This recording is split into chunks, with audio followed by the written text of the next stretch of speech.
nima sababdan o'libdi deb so'raladi. Agar biror kishi bu olamni tark etsa, nima bo'lib o'libdi? Odamlarga bu juda qiziq.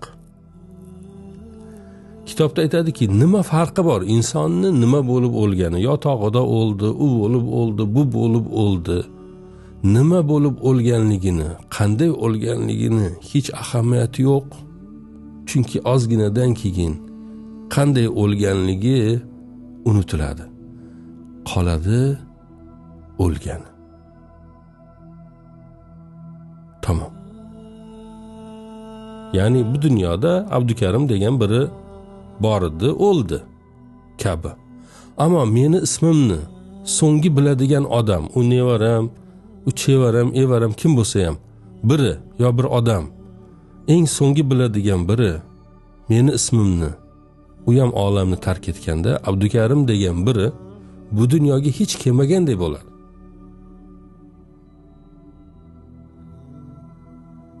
Ammo bu yashab o'tgani umr uchun baribir javob beradi u.